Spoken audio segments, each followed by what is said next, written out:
I want to talk about Africa's best dressed leaders. There's a lot of discourse right now about how fashion has been used to soft launch fascism and conservative values, particularly by the American right wing. This is nothing new, of course. Fashion and fascism have always gone together if you think of Mussolini's black shirts or Hugo Boss designing Nazi uniforms.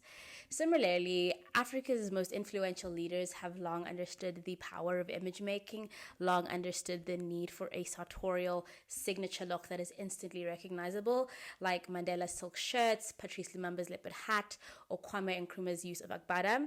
And these weren't just branding and PR exercises, they also aligned with African traditions of using textiles for communication and archiving and a visual language without words.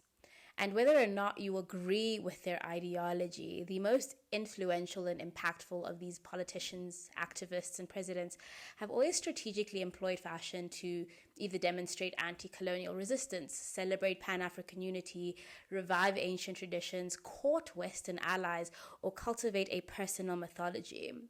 We'll start with the Ethiopian Emperor Haile Selassie, who was so iconic he inspired an entire religion. Ethiopia is often cited as the only African nation that's never been colonized, which is like sort of true. I think their greatest battle with Euro imperialism was 6 years of Italian occupation during World War II, which forced Selassie into exile, where he wisely leveraged his time in Europe to garner support from Allied powers. Since his coronation in 1930, Selassie was very deliberate about his appearance, carefully curating an image of a powerful African leader who defied Western stereotypes while showcasing Ethiopia as an ancient superpower. For ceremonies, he wore intricately embroidered cloaks in royal reds and golds, often incorporating the Lion of Judah symbol to reinforce his Solomonic dynasty lineage. It's said that he's a direct descendant of King Solomon and the Queen of Sheba, which is cool if true, but also just goes to reinforce this idea that he's like a divine ruler, as well as showcase the long-standing power of Ethiopia. Before the occupation, he also was leading modernization efforts to position Ethiopia as both an African and a global force. And his extravagant dress highlighted Ethiopia's wealth and cultural richness, countering the very common Western portrayals of Africa as this dark continent that really didn't have any history or traditional culture before the arrival of European settlers. During his exile, in order to foster the support of the Allied powers and paint himself as a victim of fascism, he relied on a lot of well-tailored suits and military uniforms, often decorated in various medals and badges. And he also relied on the use of photography. Selassie is said to have been one of the most photographed African leaders in the 20th century, and as he was positioning himself next to Western leaders like Winston Churchill, Queen Elizabeth, John F. Kennedy, he managed to strike a very delicate balance between painting himself as a sympathetic figure deserving of American support, but also as a competent statesman who should rightfully return to power, and one who could be a powerful and strategic ally and lead Africa into the modern age with the rest of the global world.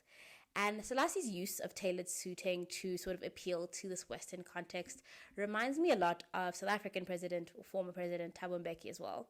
Following the end of apartheid, a key focus of Mbeki's regime was fostering relationships with the West to ingratiate South Africa back into the global world, especially as an economic player. So we primarily saw Mbeki in these very formal, conservative, business-appropriate suits, where in contrast, someone like Mandela was a lot more casual, often referencing non-Western attire, reflecting a very different approach to cultural diplomacy and what multiculturalism would look like in the modern world. And the suit holds a very complex place, I think, in African men's fashion, which is something we definitely have to explore when the Met Gala comes up. It's symbolized, it's a symbol of European control and class and commerce, but it's also been used as a tool of resistance, power, and the formation of dignity and humanity. Figures like Selassie Mbeki and Mandela would use it to align themselves with modern global leaders while adhering to respectability politics. You can think of that as sort of the kind of strategy you see echoed by Martin Luther King Jr., who recognized the need to appear impeccably groomed in order to counter racist stereotypes of Black people as unkempt and uncivilized. And it's also why you can see that the Black Panthers were so much into the leather and the more sort of casual stuff to oppose the idea that they even had to counter that narrative. Similarly, you can also see a lot of African leaders who outright rejected the suit.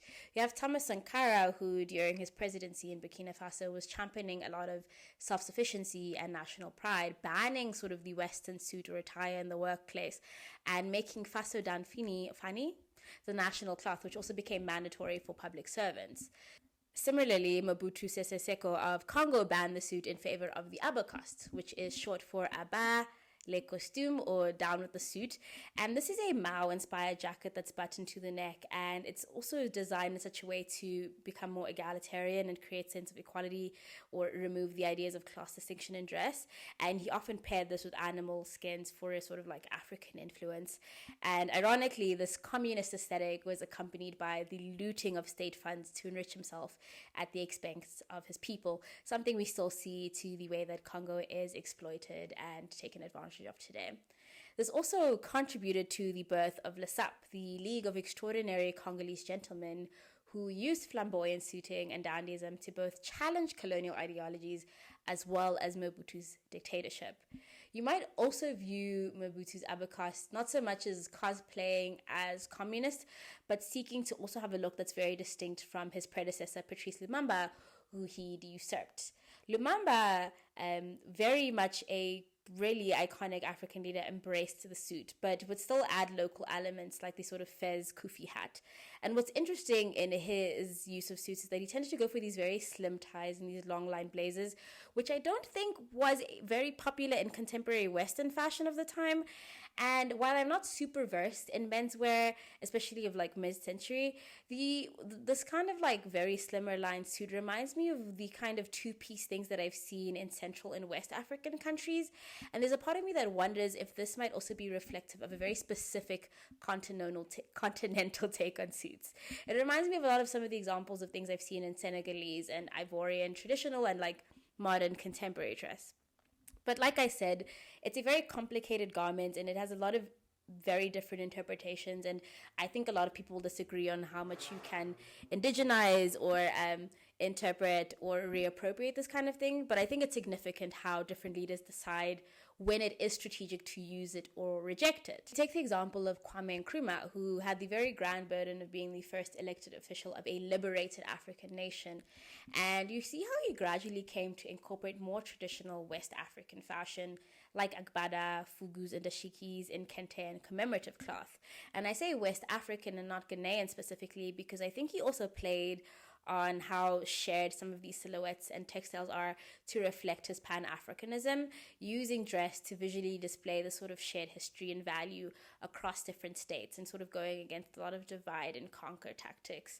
And I think this is something that greatly inspired Mandela wearing his Tembu regalia during his 1962 trial.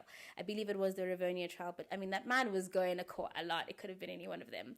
I always think of Mandela as this very like JFK figure in that the common consensus is that he's this like teddy bear of a naturally charismatic, compassionate leader, but he was also an incredibly calculated and cunning political player, which isn't a bad thing, by the way. I appreciate when we remember that politicians behave exactly like celebrities.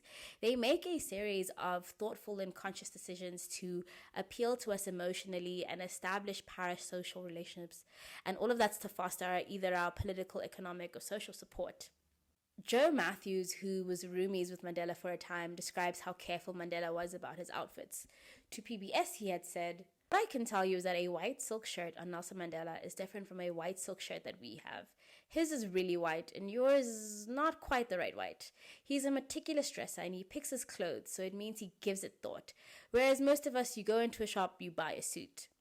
It would seem that after spending time in other African countries, Mandela was confronted with the fact that a lot of other regional leaders felt that the ANC was really lacking in achieving African solidarity. So it was essential for Mandela to start incorporating more Pan-African ideology quite outright to prevent their competitors like the Pan-African Congress from gaining a foothold with their continental allies. So then we get to the Rivonia trial where both Nelson and Winnie come in traditional clothing. He wore a leopard skin karos and beaded necklaces in the ANC colors of green, gold, and black, which he described as his way of showing contempt for for white justice. And I think this is probably one of the best things he did for himself and his place in the public imagination. The courts absolutely hated this, and because they feared that his outfit would provoke rebellious reactions in public audiences, he was banned from wearing this outside of court. And I think this really added to him as the anti-apartheid bad boy and this figure that, cowered so much fear and anxiety in the authorities. Of his choice, he also said, "I had chosen traditional dress to emphasize the symbolism that I was a black African walking into a white man's court." And the author of this Mail and Guardian article also points out that he never really refers to his dress as Xhosa or specifically Tembu, which you can kind of see as an attempt to establish himself as a figure in a broader tradition of African activists using non-Western clothing. The karos was a sign of contempt for the niceties of white justice. I well knew the authorities would feel threatened by my karos, as so many whites feel threatened by the true culture of Africa. And I think this was also doubly clever because this more generalized one Africa messaging also counteracts tribalism as a very apartheid divide and conquer tactic. And even though he's in this very Tembu specific dress, he's also not using it as a differentiator between ethnic and language groups.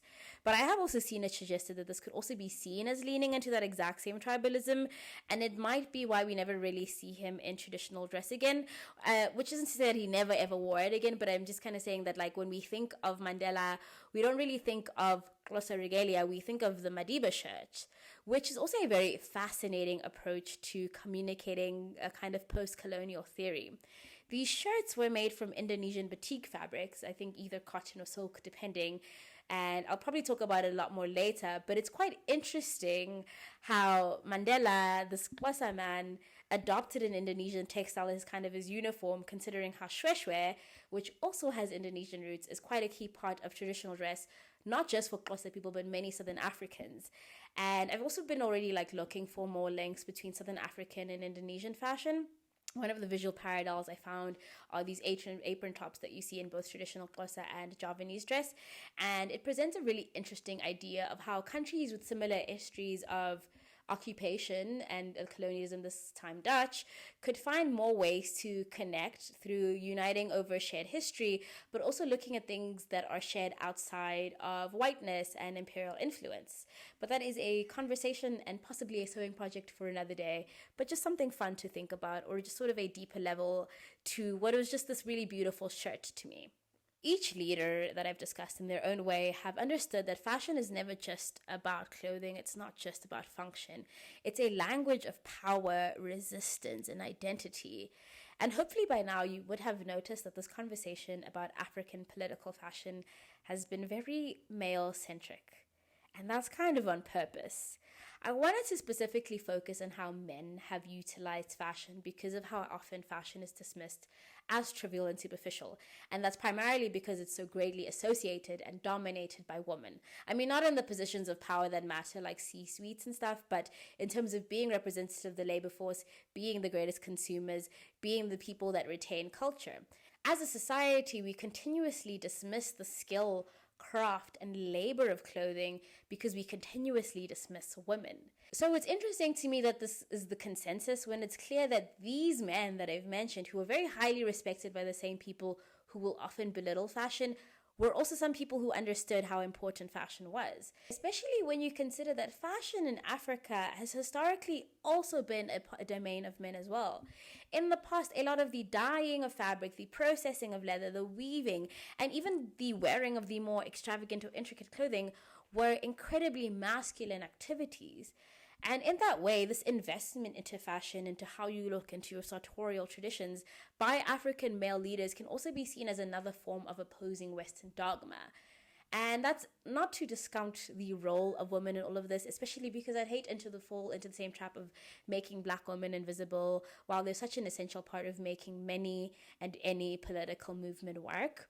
But for now, I wanted to look at menswear and how it fits into all of this, not only because I think there's already so much said about how women have utilized fashion for politics. I'm not really sure I can add anything more interesting, but also there is a little bit more specific research I need to do into Winnie Madikizela, Ellen Johnson Sirleaf, and other women that I think should also be their own video to prevent me from like crashing out over editing what is already like 2,000 words. Plus, I'm going to be a little bit embarrassed, but like when I was thinking of political leaders in dress, like I couldn't think of more examples, which also shows that I kind of fall into the same trap that I'm accusing other people of like prioritizing men or only thinking of it important as when men do it and not really thinking about a woman's role in that. But that's for future. That's the whole video right now. Thanks for watching. If you want to find out what I might end up doing with my sewing project, you can follow me on Instagram and TikTok where I'm at okbaddyk. I have a newsletter called Hanger Management, and if you'd like to support me, you're welcome to share this video, like it, dislike it, comment, don't comment, become a member of my Patreon, or make a donation of any amount to my Buy Me a Coffee account, which is always helpful.